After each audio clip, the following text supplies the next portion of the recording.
2024 के लिए जहां एक तरफ इंडिया गठबंधन बनकर तैयार हो चुका है ताकि एनडीए गठबंधन को जवाब दे सके। इंडिया गठबंधन में तमाम दल शामिल हो चुके हैं और अब बिहार की दो पार्टियां ऐसी हैं जो प्रयास कर रही हैं कि उन्हें इंडिया चाहे एनडीए गठबंधन का हिस्सा बना लिया जाए, और अगर हिस्सा नहीं बनते हैं तो हो सकता है कि थर्ड फ्रंट भी बन सकता है केवल बिहार के लिए। और अगर केवल बिहार के लिए थर्ड फ्रंट बनेगा तो 40 में से कितने सीटों पर नुकसान होगा, उसी की चर्चा हम आज करेंगे। लेकिन उसके पहले नमस्कार, मेरा नाम शशांक पांडे, आप जनता जंक्शन पर मुझे देख रहे हैं, कैमरे के पीछे विशाल खड़े हैं। और अब हम आते हैं कि बिहार की दो पार्टियां वो कौन सी हैं जो लगातार प्रयास कर रही कि उसे इंडिया गठबंधन और एनडीए गठबंधन में हिस्सा दे दिया जाए। एक पार्टी के राष्ट्रीय अध्यक्ष तो इतना तक कह रहे हैं कि अपने से कम उम्र के नेता को कह रहे हैं कि हम उनका पैर तक पकड़ लेंगे। हम बात कर रहे हैं पप्पू यादव की। पप्पू यादव कह रहे हैं कि तेजस्वी यादव का हम पैर भी पकड़ने के लिए तैयार हैं ताकि उनको गठबंधन का सदस्य बना लिया जाए या फिर गठबंधन में उनको शामिल किया जाए। और दूसरी तरफ मुकेश सहनी संकल्प यात्रा कर रहे हैं और संकल्प यात्रा के माध्यम से भारतीय जनता पार्टी को दिखा रहे हैं कि देख लीजिए हमारे पीछे कितना भीड़ चल रही है, आप हमें एनडीए का हिस्सा बना लीजिए, एनडीए गठबंधन में शामिल कर लीजिए। और इसके बाद दो पार्टियां, राष्ट्रीय पार्टी आप कहिए कि ऐसी हैं जो प्रयास कर रही कि उन्हें भी अगर जगह मिलता तो वो भी इंडिया गठबंधन का हिस्सा होते। एक तरफ है मायावती और दूसरी तरफ है असदुद्दीन ओवैसी।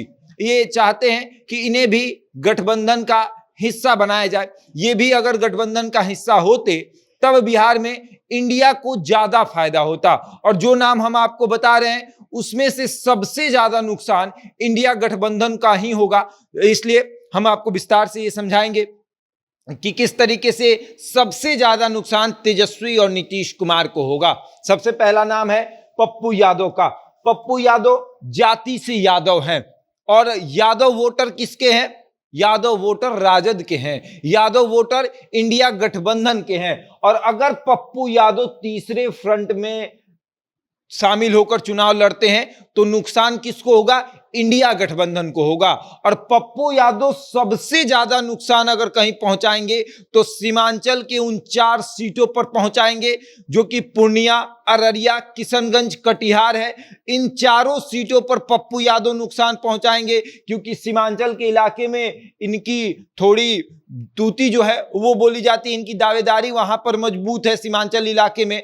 और अगर पप्पू यादव असदुद्दीन ओवैसी से अगर गठबंधन कर लेते हैं या यूं कहे कि तीसरा फ्रंट जो है इनके साथ मिलकर बना लेते हैं तो ये मुसलमान, इनका भी सीमांचल इलाके में अच्छा दबदबा है और ये दोनों मिलकर इंडिया को नुकसान पहुंचा सकते हैं। इंडिया गठबंधन जो बना है उसको नुकसान पहुंचा सकते हैं। और उसके बाद एक नाम और है, अगर वो मिल जाए मायावती, अगर मायावती इस थर्ड फ्रंट में शामिल हो जाए तो ये तीनों मिलकर इंडिया गठबंधन को ही नुकसान पहुंचाएंगे। और अगर इसमें एक नाम और जुड़ जाए मुकेश सहनी का तो ये चारों मिलकर इंडिया गठबंधन को ही नुकसान पहुंचाएंगे। अब वो कैसे पहुंचाएंगे ये आप समझिए।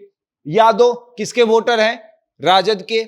और कोर वोटर यादव तो जो है वो राजद के ही वोटर हैं और राजद अभी इंडिया गठबंधन का हिस्सा है। और खास करके बिहार के जो यादव हैं वो आंख बंद करके तेजस्वी यादव को वोट करते हैं। और अगर एक यादव जाके तेजस्वी यादव का विरोध करेगा तो वोट तो कटेगा ही कटेगा। उसके बाद आते हैं मुस्लिम। मुस्लिम किसका वोटर है? मुस्लिम है राजद और जेडीयू का। कांग्रेस का भी वोटर है और ये किसको नुकसान पहुंचाएगा? ये भी इंडिया गठबंधन को ही नुकसान पहुंचाएगा क्योंकि कांग्रेस, जेडीयू, राजद ये सब इंडिया गठबंधन का हिस्सा है। अब आते हैं तीसरा नाम मायावती। मायावती दलितों की सबसे बड़ी नेत्री। अब ये जो अगर मैदान में उतर गई, ये अगर थर्ड फ्रंट का हिस्सा हो गई तो ये किसको नुकसान पहुंचाएंगी? ये भी इंडिया गठबंधन को ही नुकसान पहुंचाएंगी क्योंकि दलित किसके वोटर हैं?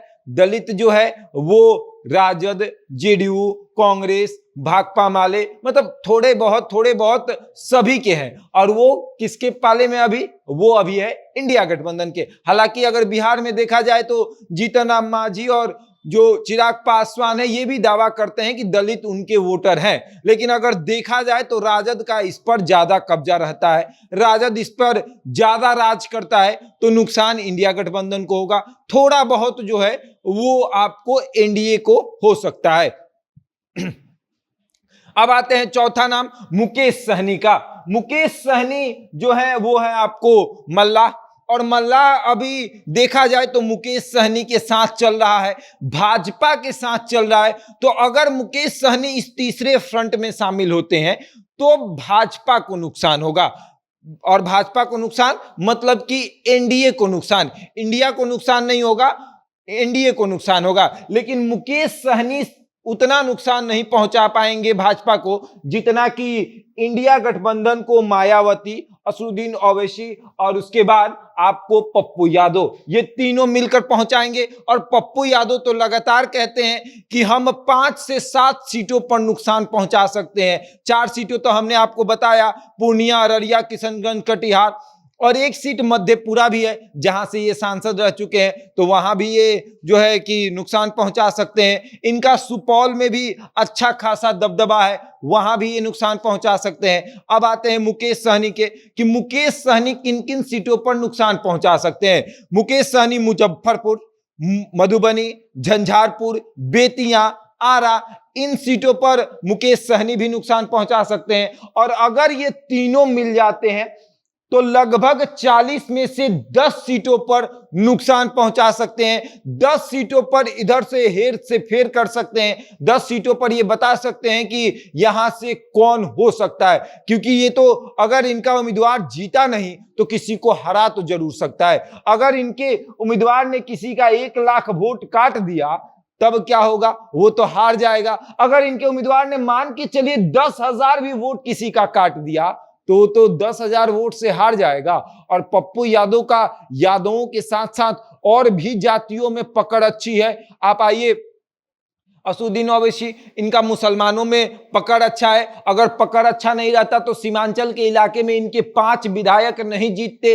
पहली बार 2020 में इनकी बिहार में एंट्री होती है और इनके जो है वो आपके 5 विधायक जीत जाते हैं। हालांकि बाद में वो राजद में शामिल हो जाते हैं, लेकिन जीते तो उन्हीं के नाम पर थे। जीते तो यही कह के कि असदुद्दीन ओवैसी की पार्टी एआईएमआई के हम सदस्य हैं, तभी वो जीते थे। और मुसलमानों ने खुलकर वोट किया था। मुसलमानों का मानना था कि राजद हमको धोखा दे रही है, भारतीय जनता पार्टी के पास हम जा नहीं सकते हैं, तो हमारे लिए एक ही विकल्प है, वो है असदुद्दीन ओवैसी। और अब आते हैं कि मायावती फैसला कर चुकी है कि बिहार के 40 सीट पर हम अकेले लड़ेंगे। लेकिन अगर पप्पू यादव के साथ अगर इनका तीसरा फ्रंट के लिए गठबंधन हो गया तब तो काफी नुकसान होगा। अब देखिए आगे क्या होता है। इनकी वजह से पूर्णिया, अररिया, किशनगंज, कटिहार, मुजफ्फरपुर, मधुबनी, झंझारपुर, बेतिया, आरा और सुपौल जैसे लोकसभा क्षेत्र में काफी नुकसान इंडिया गठबंधन को होगा। कुछ सीटों पर एनडीए को होगा। बहरहाल इस खबर में इतना ही। बने रहे हमारे साथ और देखते रहे जनता जंक्शन।